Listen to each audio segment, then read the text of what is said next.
Boa tarde, sejam bem-vindos e bem-vindas a mais um dia de atividade da nossa CIPAT 2017. Esse ano nós temos como tema os hábitos saudáveis, que nunca é tarde para praticar, basta começar. Então,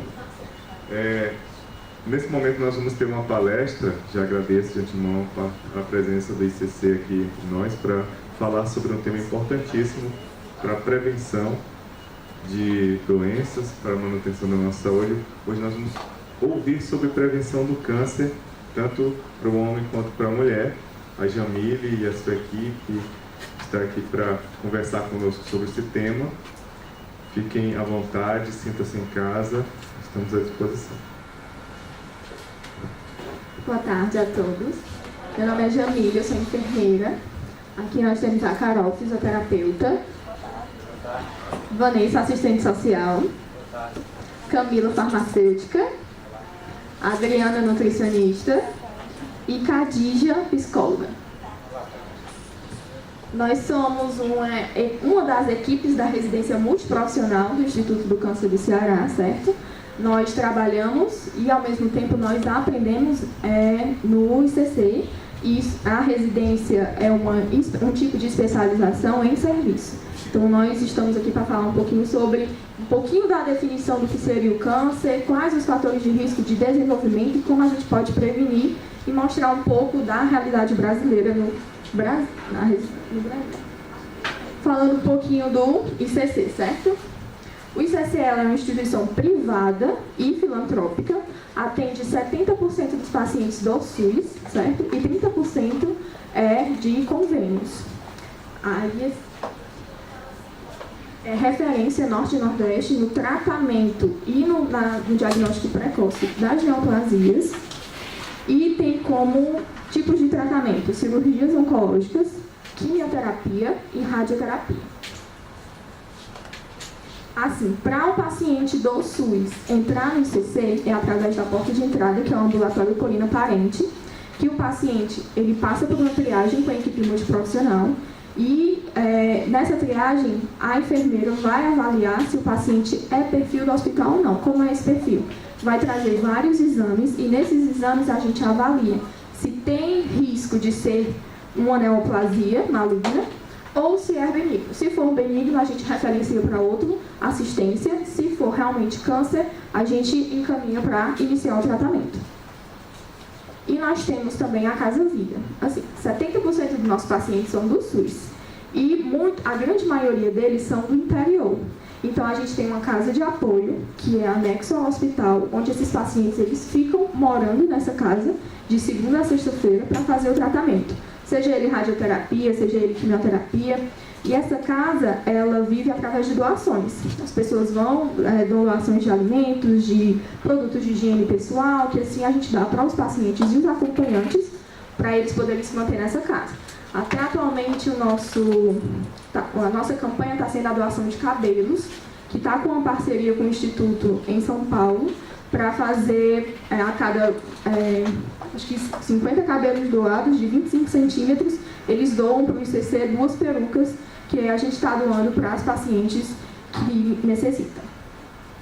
Aí, começando um pouquinho do que seria o câncer, tá? Vocês podem me interromper a qualquer momento. E assim, a gente usa alguns termos técnicos, se vocês não entenderem, por favor, levantem a mão que a gente está explicando, tá bom? Então, o câncer ele é denominado como um conjunto de mais de 100 doenças que tem em comum um crescimento desordenado das células. O que seria isso? As células do nosso corpo elas estão em constante morte e crescimento de novas células. As células que se reproduzem mais constantes são nas células da pele, certo? Então, esse crescimento é de uma forma ordenada, bonitinha, comandada por vários quimiorreceptores e tudo mais. Quando um fator influencia nesse crescimento celular, acontece o que a gente chama de mutação. O DNA ele é mutado e a partir dessa mutação vão crescer várias células não saudáveis. E quando o mecanismo da gente de matar essas células não funciona mais, aí as células vão começar a se reproduzir desordenadamente. Isso é um processo irreversível, não tem como mudar, certo? Começou, não tem como parar por enquanto, né? À medida que for fazendo os tratamentos, ela vai cessando.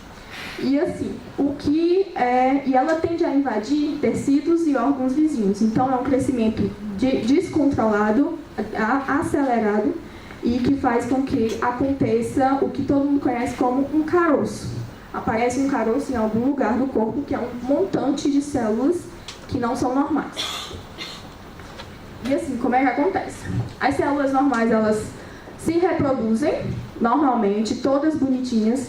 Aí acontece justamente esses agentes cancerígenos, que a gente vai abordar um pouco mais à frente, quais seriam esses agentes, vão atuar no DNA dessa célula, e essa célula vai começar a crescer de uma forma diferente das células naturais, diferente das células normais, e vão começar a invadir tecidos e outros órgãos.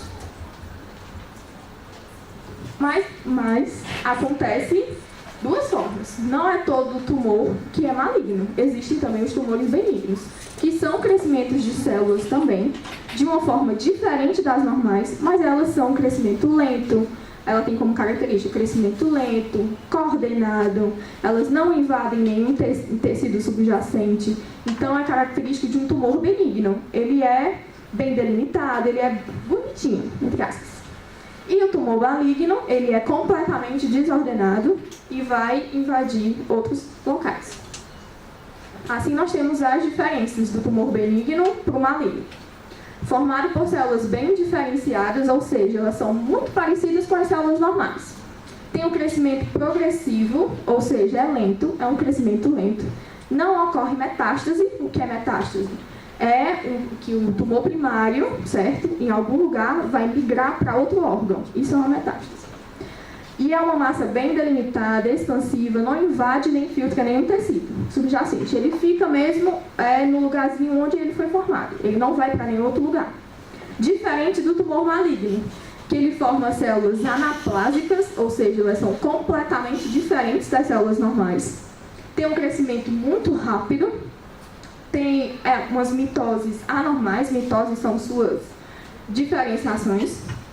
E é uma massa pouco delimitada, localmente invasivo, infiltra tecidos adjacentes, e uma característica do câncer é que ele faz metástase, a principal característica.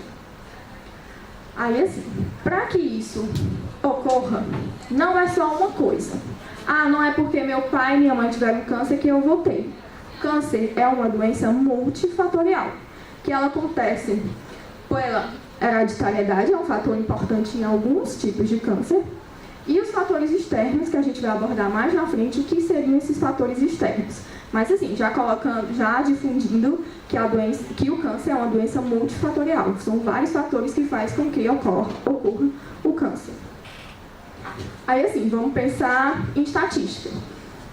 Eu trouxe várias estatísticas do INCA, de 2016, do ano passado, que ele traz o crescimento do câncer em relação às outras doenças.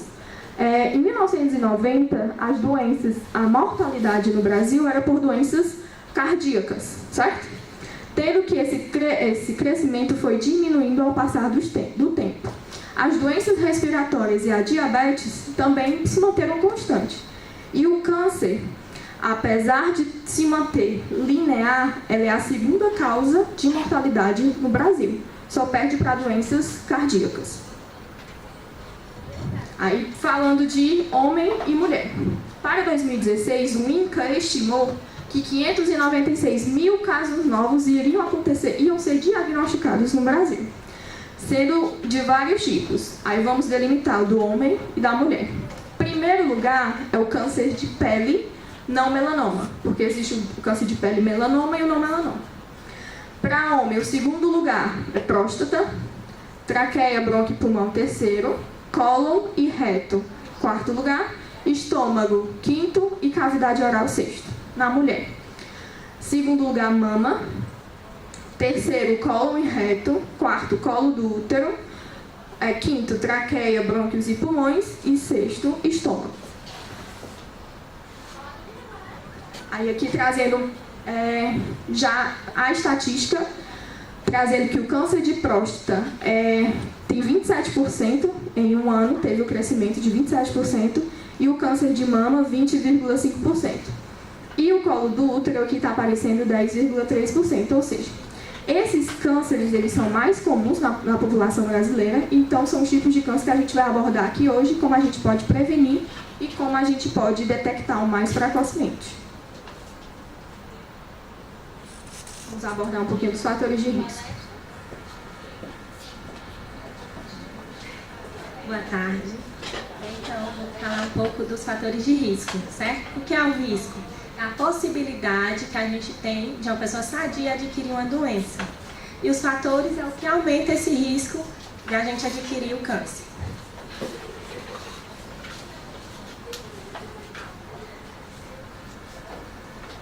Então, assim, o fumo, tabagismo, é o primeiro fator, né? É o maior fator prevenível, tanto de câncer como também de várias outras doenças. Quem fuma tem 20% maior de chance de adquirir o câncer. E ele não é responsável apenas para provocar o câncer de pulmão, mas também de vários outros cânceres, como de boca, laringe, leucemias, bexiga também.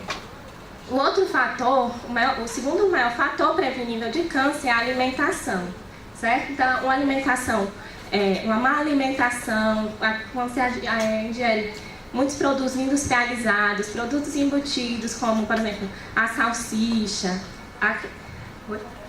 a mortadela, o presunto, que contém substâncias que podem causar o câncer, tipo o nitrito e o sódio, certo?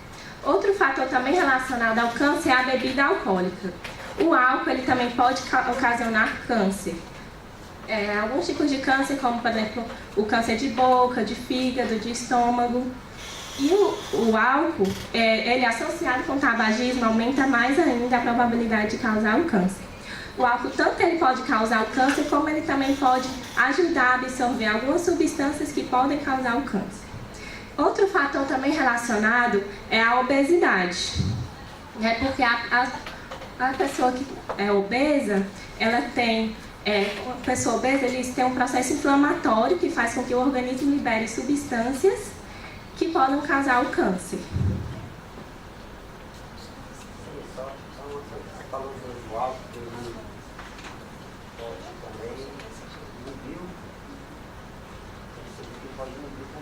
Não, ele vai ajudar por exemplo, se alguma substância que causa o câncer não consegue ser absorvido, se eu ingerir bebida alcoólica, ele pode ajudar a absorver essa substância que vai causar o câncer também. Entendeu?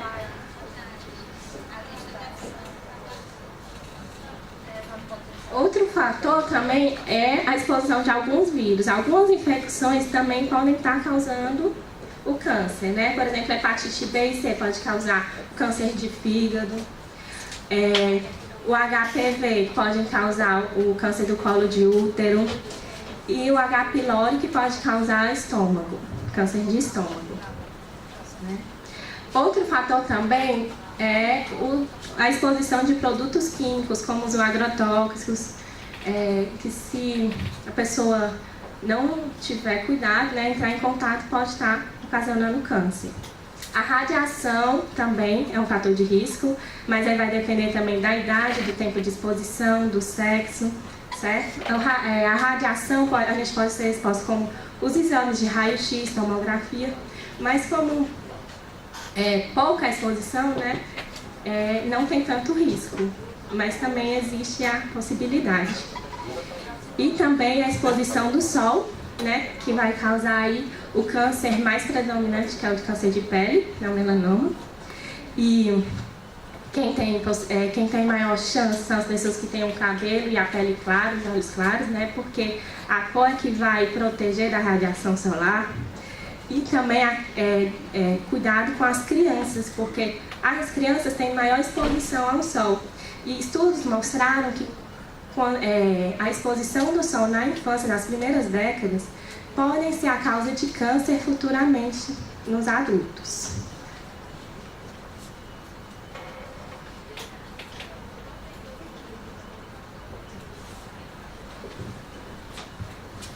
Bom, eu vou falar um pouquinho sobre o rastreamento do câncer de mama. O que é preciso preciso a gente estar observando? É preciso a gente estar tendo cuidado de se conhecer, né? Porque os sinais, eles vão ajudar nessa prevenção do câncer. Bom, um dos principais sinais é que a gente tem vários sinais. Então, por que é importante eu me conhecer? Se eu me conhecer, se eu tenho o hábito de me olhar no espelho, se eu tenho o hábito de me tocar, eu vou identificar esse tumor mais precocemente, e quanto mais cedo esse câncer for diagnosticado, maior são as possibilidades de cura. A questão da cura está diretamente relacionada com a questão do tratamento, né? Da prevenção, de quando você descobre e quando você inicia o tratamento, certo? Os principais sintomas que a gente vê. Aqui eu trouxe, por exemplo, uma laranja para exemplificar melhor, né? A laranja ou limão.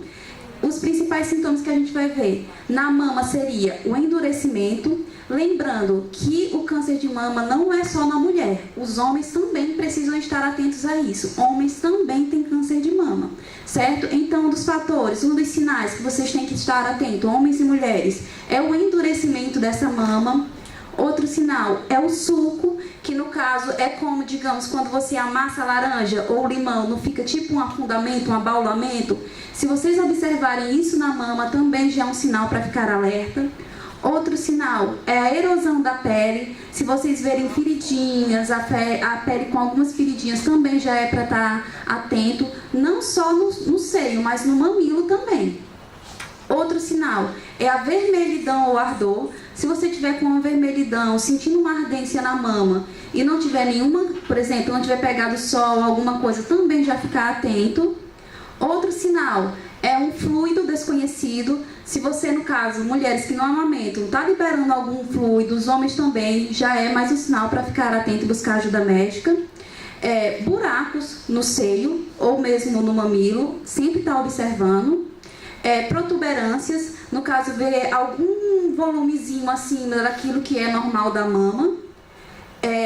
Uma veia crescente, se você está observando que tem alguma veia que está mais crescente, mais latente, que não estava ali antes, também é importante prestar atenção. Por quê?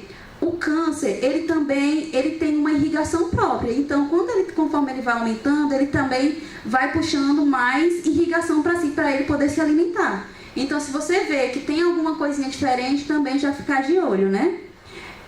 O afundamento do mamilo ou a inversão desse mamilo, como se o mamilo entrasse para dentro, porque ele é para fora, né? Se o mamilo, você observar que o mamilo entrou, ele teve a inversão, também já buscar ajuda médica. Assimetria do seio, lembrando que algumas pessoas têm assimetria, né? No caso, é só se for uma simetria diferenciada. Se você, por exemplo, vê ali como está o seu seio e de repente começa já a observar uma simetria, ou se você vê que a sua simetria é realmente alguma coisa diferencial, busca ajuda médica para saber, né? Se é uma simetria normal ou se já é uma simetria que pode trazer aí se é alguma coisa diferenciada que vocês precisam cuidar. Outra característica é a característica de pele de laranja. O câncer na mama, a mama fica realmente parecida com uma laranja, que a laranja é cheia de buraquinhos, uns buraquinhos bem pequenininhos, então fica com aquele aspecto. E pode ser tanto esse aparecimento da laranja também já misturado com outro sintoma, que é o avermelhidão. Também já ficar atento, né? E o nódulo interno, né? Observar a questão de nodulações, o que no caso são os caroços. Se observar algum carocinho, também já para investigar. Como a colega falou, a Jamile falou, nem todo nódulo, nem todo caroço é câncer. Mas é preciso investigar justamente para saber, né? E com base nisso poder fazer o tratamento. A medida de rastreamento utilizada no Brasil é a mamografia, né? No caso, nem todo mundo vai sair fazendo mamografia. A mamografia, ela tem um indicativo. Então, o que é preciso ser feito? Em mulheres de 40 a 49 anos, fazer o exame clínico da mama. O exame clínico é aquele exame que geralmente é feito quando você vai ao ginecologista, ou mesmo algum outro médico, quando você vai fazer um exame e o médico faz a palpação da mama. Esse é o exame clínico. O autoexame da mama, no caso as mulheres a partir de 20 anos já podem realizar. Então, mulheres de 40 a 49 anos, faz o exame clínico da mama no médico. Se verificar alguma nodulação, o médico verificar, ele já solicita a mamografia, para ter certeza, né? Se é câncer ou não. Mulheres de 50 a 69 anos precisam fazer o exame clínico anual da mama e essa mamografia a cada 2 anos, certo? E mulheres de 35 anos ou mais com risco elevado, o que seria esse risco elevado? São mulheres que já têm um risco, por exemplo, um risco genético, que a mãe teve um câncer de mama, a irmã teve um câncer de mama, que essa mulher já teve um câncer de ovário. Esses já são as mulheres que já estão ali dentro daquela faixa de risco e precisam fazer esse rastreamento a partir dos 35 anos. Essa questão de a partir de 50 fazer uma mamografia a cada 2 anos, significa então que a probabilidade do câncer entre mulheres de 40 a 49 é maior do que a partir dos 50? Na verdade, ela é maior a partir dos 50 anos. Por quê? Dos 40 aos 49, eu só faço essa mamografia se o meu médico solicitar. Se ele vê o exame clínico e ele verificar que tem alguma nodulação, ele solicita esse exame. Já nas mulheres de 50 a 69 anos, como a idade é já um dos fatores, né? Essas mulheres precisam fazer esse exame a cada 2 anos. A cada 2 anos elas precisam ir ao médico e buscar para fazer esse exame, fazer essa verificação. E essas mulheres, como eu já falei, que estão dentro desse fator de risco a partir dos 35 anos, também precisam estar sempre buscando ao médico para poder fazer esse rastreamento, tá certo? Aqui nós temos as orientações que todos vocês já devem estar cansados de ver, né? A gente vê sempre aí no Outubro Rosa, várias campanhas aí acontecendo, que é justamente com relação a esse rastreio. Esse autoexame das mamas, ele só é capaz de identificar 35% dos cânceres que acontecem. Ao nosso ver, pode parecer pouco, mas 35% dessas pessoas, quando identificam, têm a possibilidade de buscar ajuda médica a tempo, antes de que esse câncer aumente, antes de que tenha mais complicações, fazer o tratamento e ter uma recuperação. Então é importante fazer. Vocês vão ver que na cadeira de vocês também tem um folhetinho aí falando, ensinando como vai fazer esse autoexame das mamas, lembrando aos homens que também fiquem atentos, apesar de ser raro o câncer de mama no homem, os homens também têm que ficar atentos para também buscar a ajuda médica mais rápida, até porque não vai ser tão atento contra as mulheres, até pela questão do volume, vai ser mais difícil de identificar. Então, tá sempre atento, observem, conheçam o corpo de vocês, porque isso vai ajudar na prevenção e no diagnóstico precoce.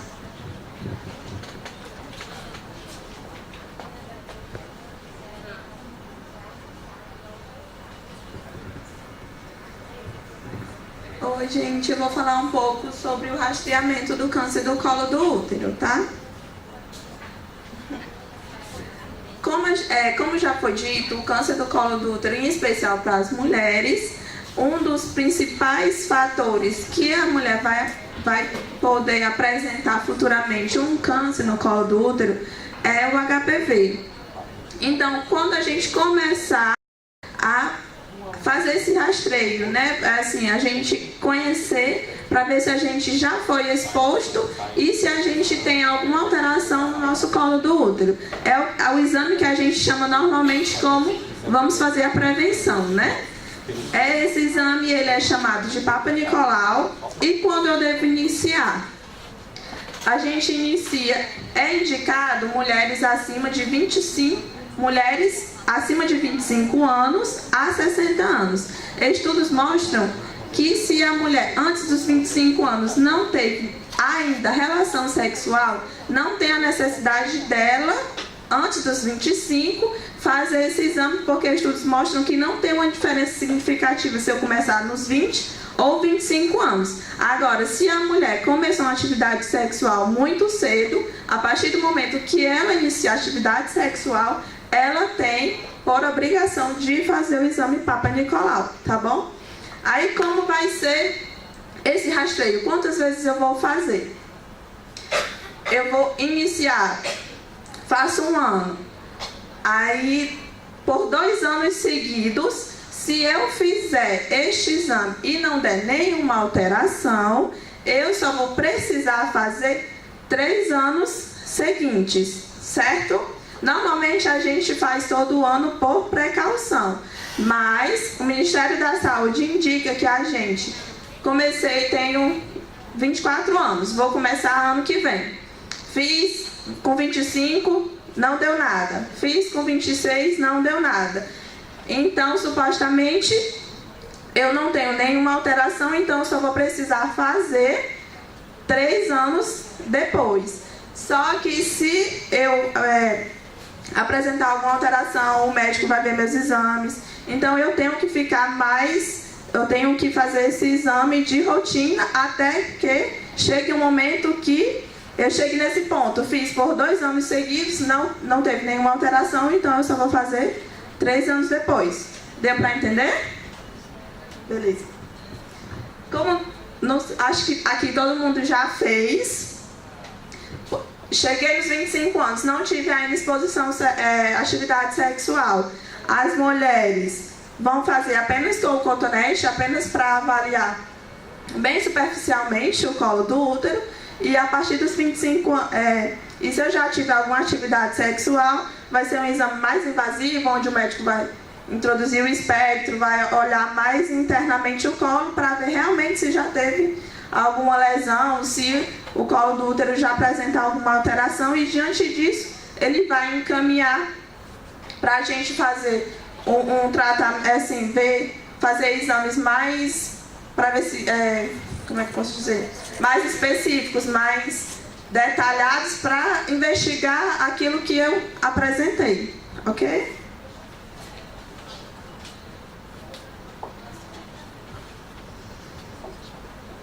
Gente, boa tarde. A gente vai falar agora um pouco sobre o câncer de próstata, sobre os sinais e o rastreamento.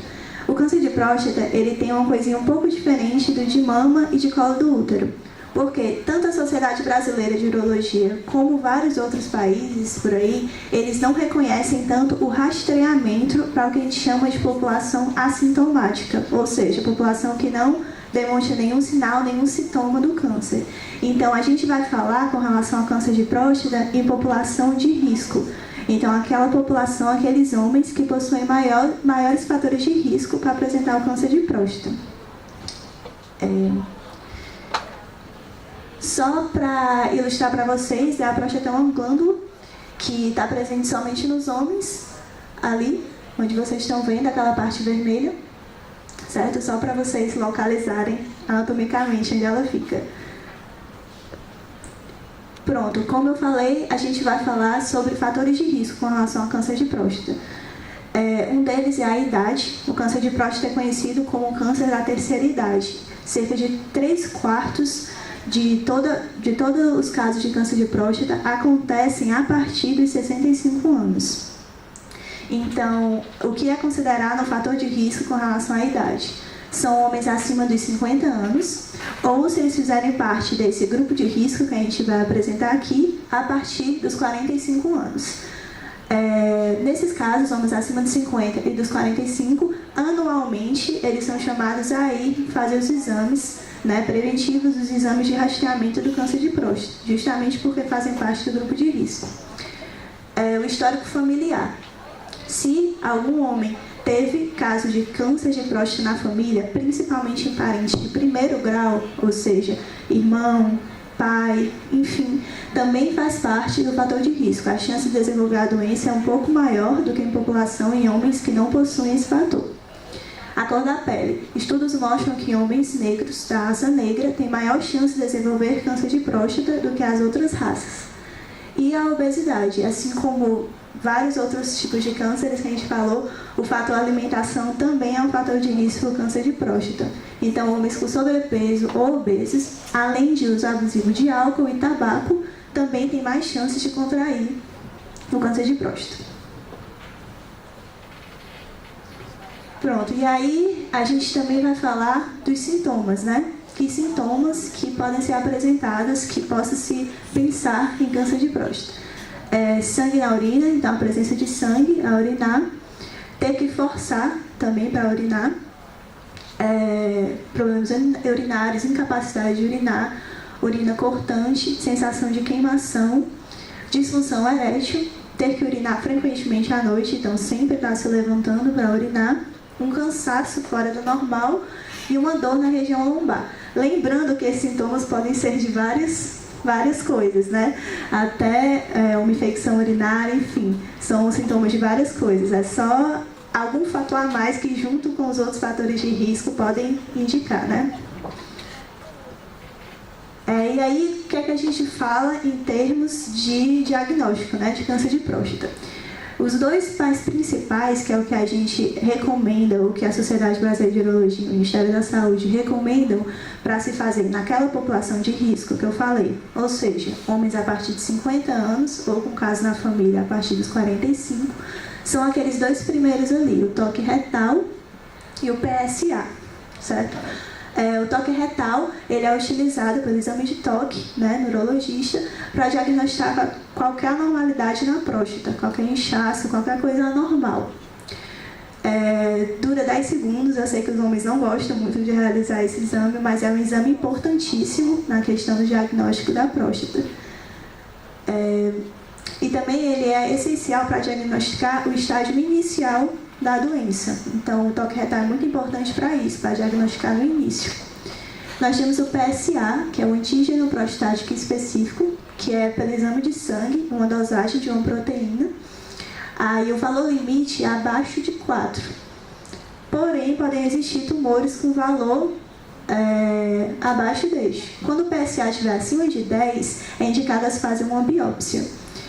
E aí, para valores entre 4 e 10, tem outros fatores que tem que se levar em consideração para ver a possibilidade ou não da presença de tumor.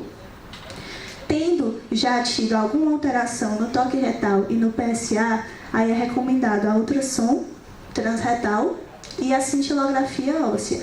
Mas aí já são para ver o estágio da doença, se é inicial, enfim. Os dois mais de rastreamento mesmo são o toque retal e o PSA, que é o que a gente mais escuta falar normalmente mesmo.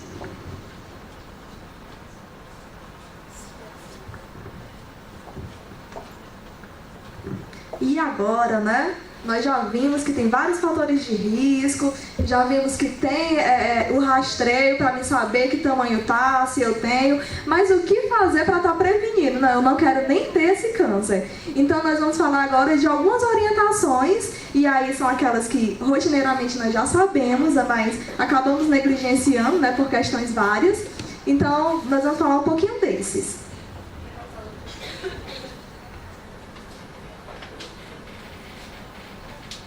O primeiro, pega muita gente, a alimentação saudável.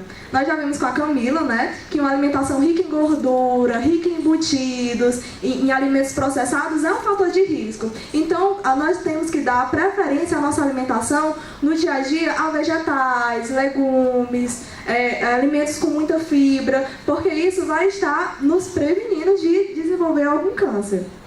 A atividade física não precisa ser aquela atividade física que eu vou 6 vezes para academia, treino durante 1 hora. Não precisa. Às vezes, atitudes básicas como, 3 vezes na semana vou fazer uma caminhada de 30 minutos. Isso já vai ser de extrema importância para estar prevenindo o desenvolvimento desse câncer. O peso adequado. E aí nós nos referimos ao excesso de peso, porque como já foi falado, o corpo obeso é um corpo inflamado e um fator de risco para o desenvolvimento do câncer. A amamentação.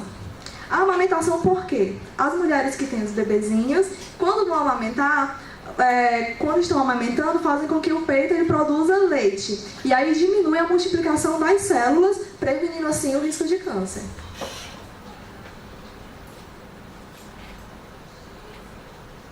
O cigarro,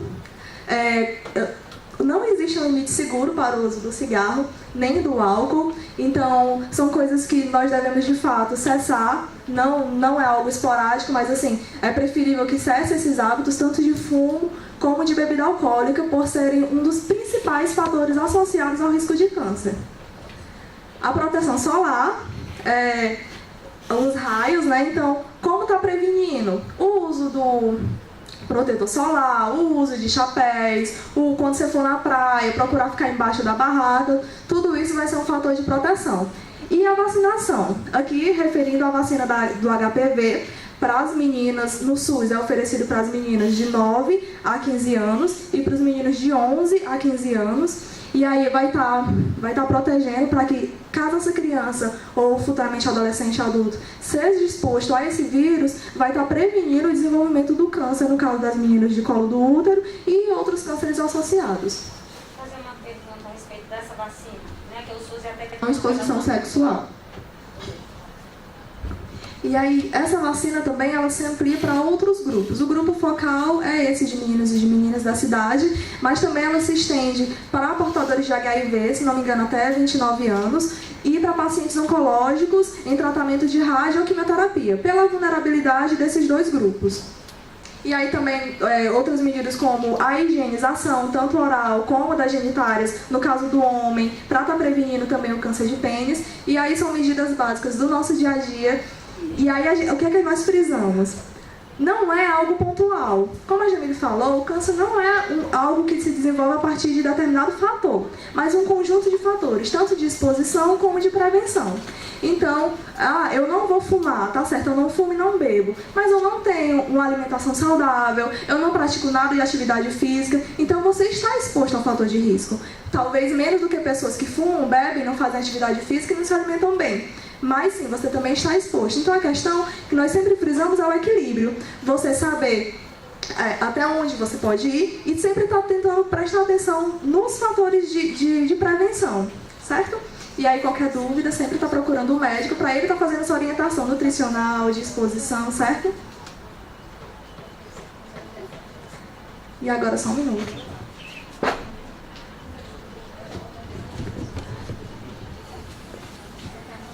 Nós vamos iniciar uma dinâmica para ver se vocês entenderam mais ou menos o que a gente falou e também para estar sanando algumas dúvidas de vocês. Mas antes de iniciar, eu queria saber se alguém tem alguma dúvida específica.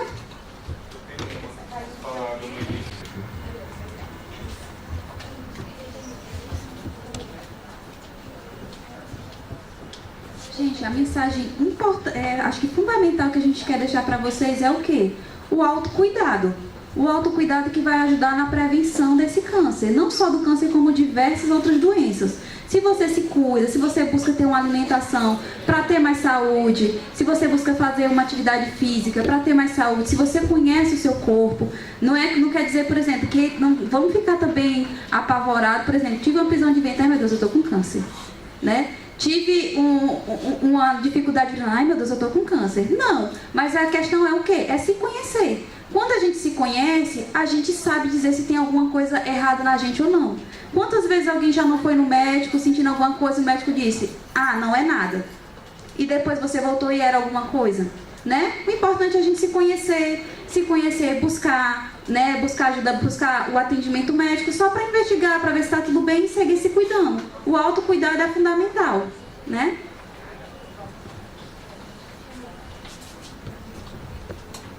Não, é só para ressaltar que foi importante que o nosso... Ok? Mais algum, por favor? Tá ótimo, tá adorando. Então vamos partir para a nossa dinâmica, que é de mitos e verdades. Em cada cadeira tem uma plaquinha, um do lado é verde, o outro lado é preto. Se vocês concordarem com a nossa pergunta, vocês dizem sim pro verde e não pro preto, tá?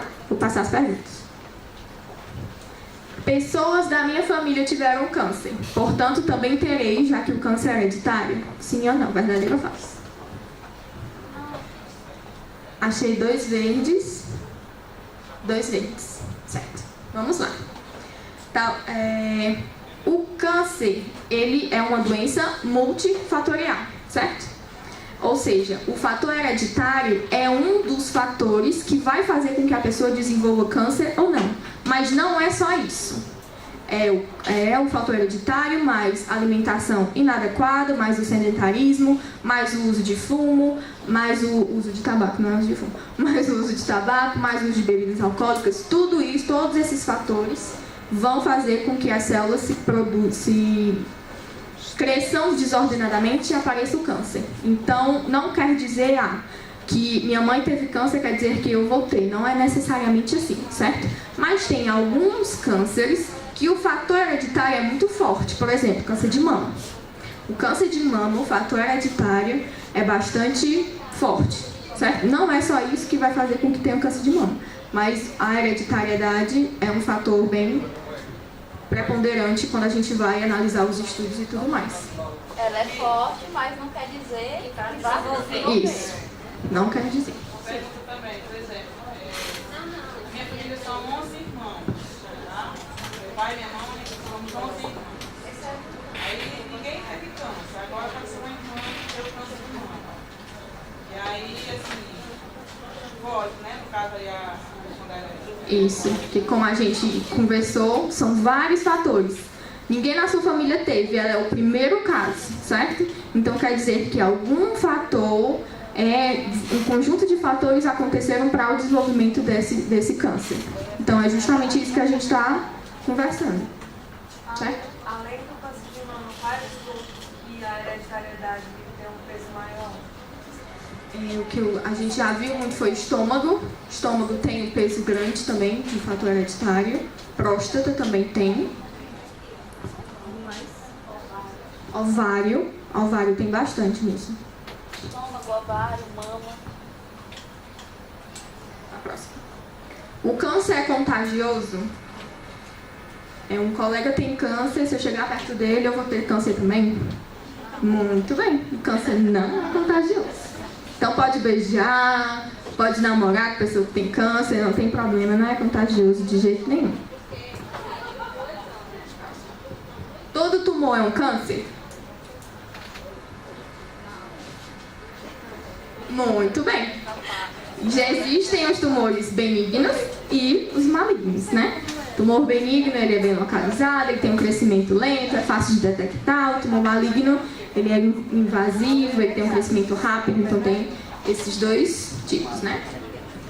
O toque retal para o diagnóstico de câncer de próstata diminui a virilidade do homem? Verdadeiro ou falso? Muito bem, falso. Não tem nada a ver. Não quer, então podem ficar tranquilos, vão ao urologista, vão fazer, se tiver dentro desses da indicação, façam o exame de toque retal, façam o exame de PSA, que vocês vão estar prevenindo e cuidando ainda mais da sua saúde. Não, então fiquem despreocupados que isso não diminui a virilidade. É verdade que quando o câncer aparece novamente, a doença já não tem cura? Verdadeiro ou falso?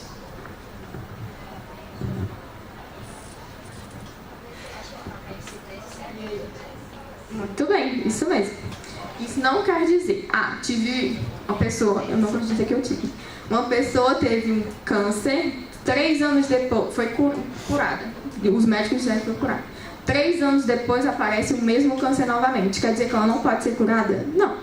Pode sim, através do diagnóstico precoce, através do estágio, a doença no estágio inicial, o tratamento correto, seja ele através de cirurgia, de quimioterapia, de radioterapia, os 3 juntos, porque a gente vê também pacientes que fazem os 3 tratamentos, justamente para ter uma margem de segurança. Homem pode ter câncer de mama? Já disseram isso aqui várias vezes. Pode sim. É apenas 1%. 1% de todos os cânceres de mama são em homens. Então o homem também tem que estar se cuidando, tem que prestar atenção. E principalmente, se tiver caso na família do pai, do avô, ter tido câncer de mama, a chance também é maior do hereditário ter também. Herdeiro. Então, depois da menopausa, as mulheres não podem mais ter câncer de mama? Verdadeiro ou falso? Muito bem. As mulheres podem sim ter câncer de mama até depois da menopausa. Que até a idade que a Adriana explanou bem, que é de 50 a 69 anos, que é quando a mulher para de menstruar, a menopausa é quando a mulher para de menstruar. E sim, pode acontecer, então o melhor é sempre estar fazendo rastreamento, se tocando, fazendo todas as modalidades que foram tão bem explicadas. Bom, era isso que a gente queria passar para vocês. Aqui tem as redes sociais do ICC, nós estamos lá também.